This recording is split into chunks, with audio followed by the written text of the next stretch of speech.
Tornou, pois, a entrar Pilatos no pretório e chamou a Jesus e disse-lhe: Tu és o rei dos judeus? O meu reino não é deste mundo. Se o meu reino fosse deste mundo, certo que os meus ministros haviam de pelejar para que eu não fosse entregue aos judeus. Mas por agora, o meu reino não é daqui. Disse-lhe então Pilatos: Logo, tu és rei. Tu dizes que eu sou rei. Eu não nasci nem vim a este mundo senão para dar testemunho da verdade. Todo aquele que é da verdade ouve a minha voz. A vida futura. Por estas palavras, Jesus se refere claramente à vida futura que ele apresenta em todas as circunstâncias como o fim a que se destina a humanidade e como devendo ser o objeto das principais preocupações do homem na Terra. Todas as suas máximas se referem a esse grande princípio. Sem a vida futura, com efeito, a maior parte dos seus preceitos de moral não teriam nenhuma razão de ser. É por isso que os que não creem na vida futura, pensando que ele apenas falava da vida presente, não os compreendem ou os acham pueris. Esse dogma pode ser considerado, portanto, como o ponto central do ensinamento do Cristo. Eis porque está colocado entre os primeiros no início desta obra, pois deve ser a meta de todos os homens. Só ele pode justificar os absurdos da vida terrestre e harmonizar-se com a justiça de Deus. Os judeus tinham ideias muito imprecisas sobre a vida futura.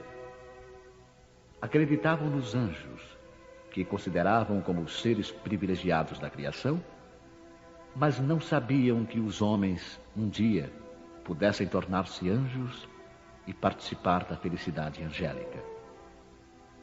Segundo pensavam, a observação das leis de Deus era recompensada pelos bens terrenos, pela supremacia de sua nação no mundo, pelas vitórias que obteriam sobre os inimigos.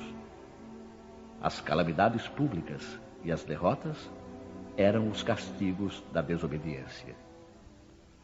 Moisés o confirmou ao dizer essas coisas ainda mais fortemente a um povo ignorante de pastores que precisava ser tocado antes de tudo pelos interesses deste mundo. Mais tarde, Jesus veio lhes revelar que existe outro mundo, onde a justiça de Deus se realiza. É esse mundo que ele promete aos que observam os mandamentos de Deus. É nele que os bons são recompensados. Esse mundo é o seu reino, no qual se encontra em toda a sua glória e para o qual voltará ao deixar a terra. Jesus, entretanto, conformando o seu ensino ao estado dos homens da época, evitou de lhes dar o esclarecimento completo, que os deslumbraria em vez de iluminar, porque eles não o teriam compreendido. Ele se limitou a colocar, de certo modo, a vida futura como um princípio, uma lei da natureza a qual ninguém pode escapar. Todo cristão, portanto, crê forçosamente na vida futura. Mas a ideia que muitos fazem dela é vaga, incompleta e, por isso mesmo, falsa em muitos pontos. Para grande número, é apenas uma crença, sem nenhuma certeza decisiva. E daí as dúvidas e até mesmo a incredulidade. O Espiritismo veio completar, nesse ponto, como em muitos outros, o ensinamento do Cristo, quando os homens se mostraram maduros para compreender a verdade. Com o Espiritismo, a vida futura não é mais simples artigo de fé, ou simples hipótese. É uma realidade material, provada pelos fatos, porque são as testemunhas oculares que a vêm descrever em todas as suas fases e peripécias, de tal maneira que não somente a dúvida já não é mais possível, como a inteligência mais vulgar pode fazer uma ideia dos seus mais variados aspectos, da mesma forma que imaginaria um país do qual se lê uma descrição detalhada. Ora, esta descrição da vida futura é de tal maneira circunstanciada, são tão racionais as condições da existência feliz ou infeliz dos que nela se encontram, que acabamos por concordar que não podia ser de outra maneira, e que ela bem representa a verdadeira justiça de Deus. A realeza de Jesus. O reino de Jesus não é deste mundo. Isso todos compreendem. Mas sobre a terra, ele não terá também uma realeza? O título de rei nem sempre exige o exercício do poder temporal. Ele é dado por consenso unânime aos que, por seu gênio, se colocam em primeiro lugar em alguma atividade, dominando o seu século e influindo sobre o progresso da humanidade. E é nesse sentido que se diz o rei ou o príncipe dos filósofos, dos artistas, dos poetas, dos escritores, etc. Essa realeza que nasce do mérito pessoal, consagrada pela posteridade, não tem muitas vezes maior preponderância que a dos reis coroados? Ela é imperecível, enquanto a outra depende das circunstâncias. Ela é sempre abençoada pelas gerações futuras, enquanto a outra é, às vezes, amaldiçoada. A realeza terrena acaba com a vida, mas a realeza moral continua a imperar, sobretudo depois da morte. Sob esse aspecto, Jesus não é um rei mais poderoso que muitos potentados? Foi com razão, portanto, que ele disse a Pilatos: eu sou rei, mas o meu reino não é deste mundo.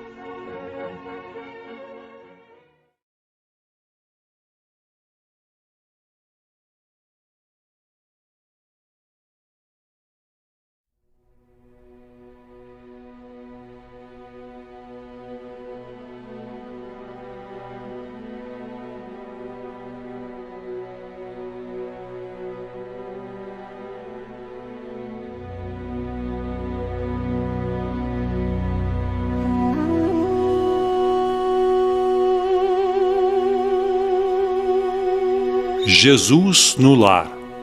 A lição da semente.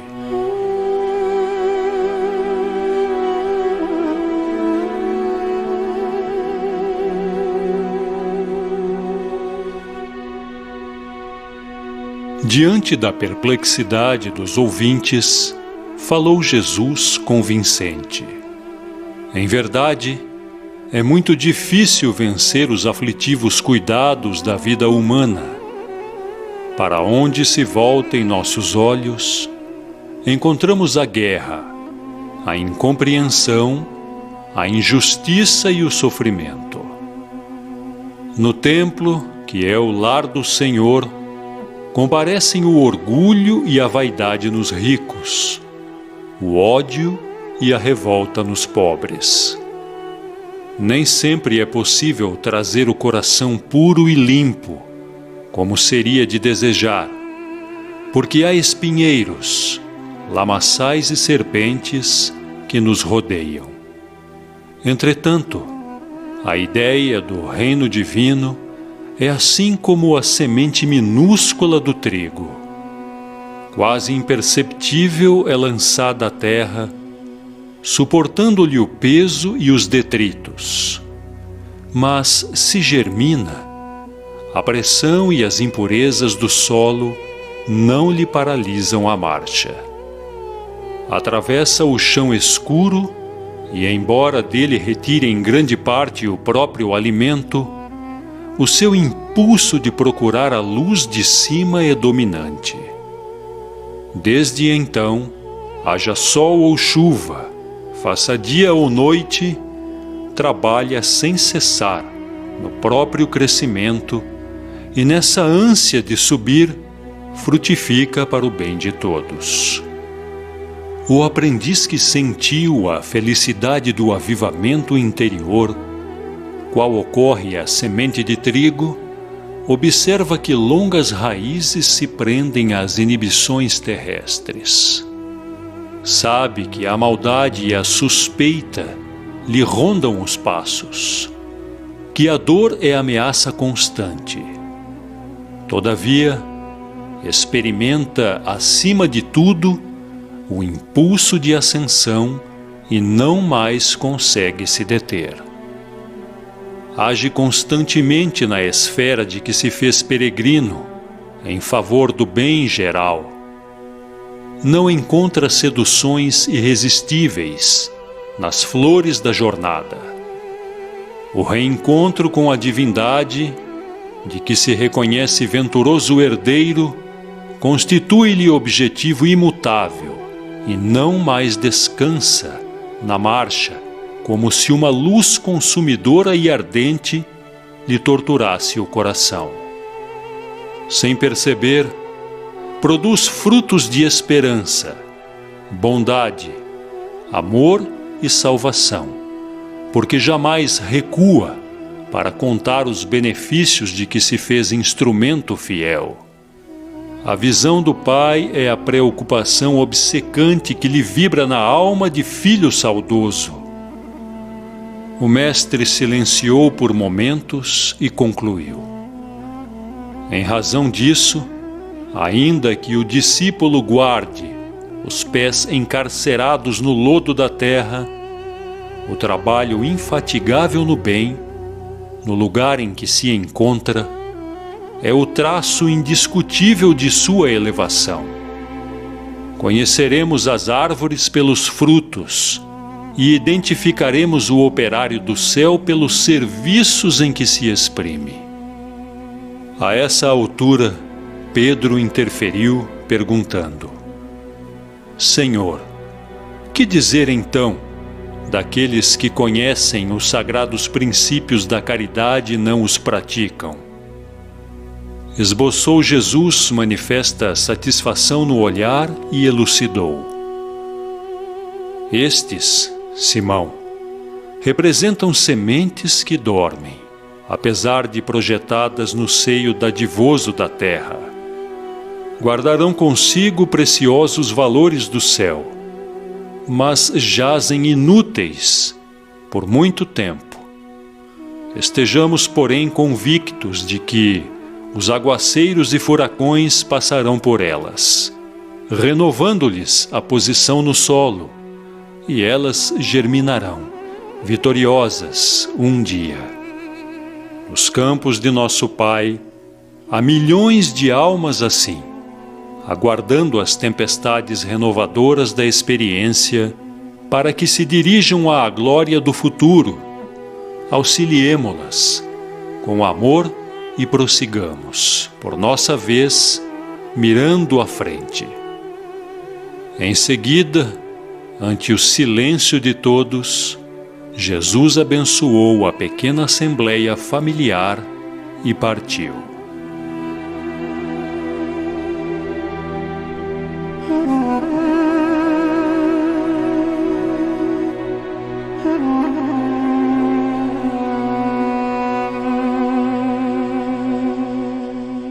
A nossa mensagem de hoje é de autoria de Néio Lúcio e a psicografia de Francisco Cândido Xavier. A você eu desejo um ótimo dia e que a sublime luz de Jesus resplandeça em nossas vidas.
Os meus são cantos que o coração desata em arrebatamentos ricos de emoção.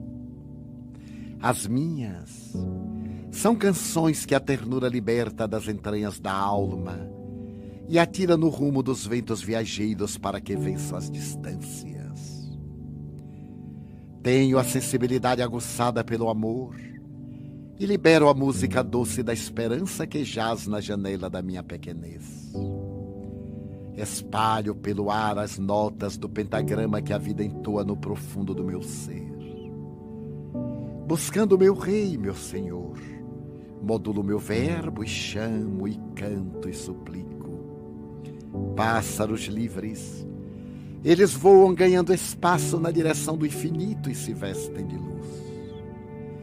Durante as pesadas monções e no período das secas, os meus pássaros da mesma forma cantam em liberdade, enriquecendo a paisagem de som e emoldurando-a de beleza. Os meus cantos são poemas vivos de amor, que se libertam da gaiola estreita da emoção onde nascem e vencem a amplidão, como pássaros da felicidade. Aceita, meu Senhor, as minhas melodias e faze que elas sejam sempre os pássaros livres portadores de paz e anunciadores da primavera perene para todos os infelizes do mundo. Assim cantarei, e os meus serão poemas e canções imortais.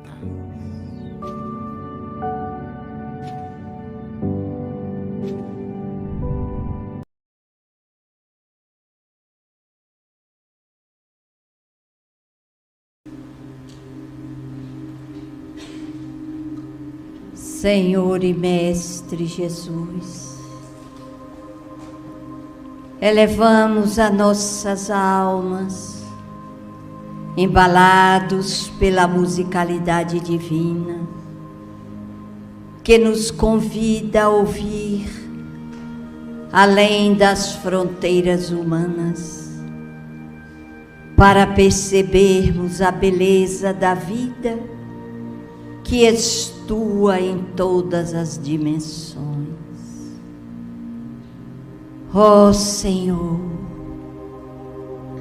queremos ofertar-te um coração puro e bom, mas deixa-nos aprender a ceder para compreender melhor e mais servir. Permite-nos escutar, ter ouvidos de ouvir, para que não sejamos indiferentes às solicitações e pedidos de socorro dos nossos irmãos. Permite, Senhor, que Tu, que és puro e bom, possa inocular em nossas almas aquela grandeza do Evangelho, para que, nos sentindo pássaros cativos, possamos, através dele, alçar o voo na direção do infinito. Dá-nos a coragem da fé, para que sintamos de mais perto a presença dos nossos semelhantes e saibamos repartir e estender as nossas mãos para servir. Ó Senhor, quanto temos que aprender para estarmos cada vez mais próximos da mensagem crística que nos conduz à libertação. Senhor, aproxima-se a finalização de mais um ano e aproxima-se a chegada de um ano novo. queremos suplicar-te pelo teu servidor, incansável trabalhador do bem, que os bons espíritos possam levar-lhe energias revigorantes para o reequilíbrio da sua saúde e a alegria de viver.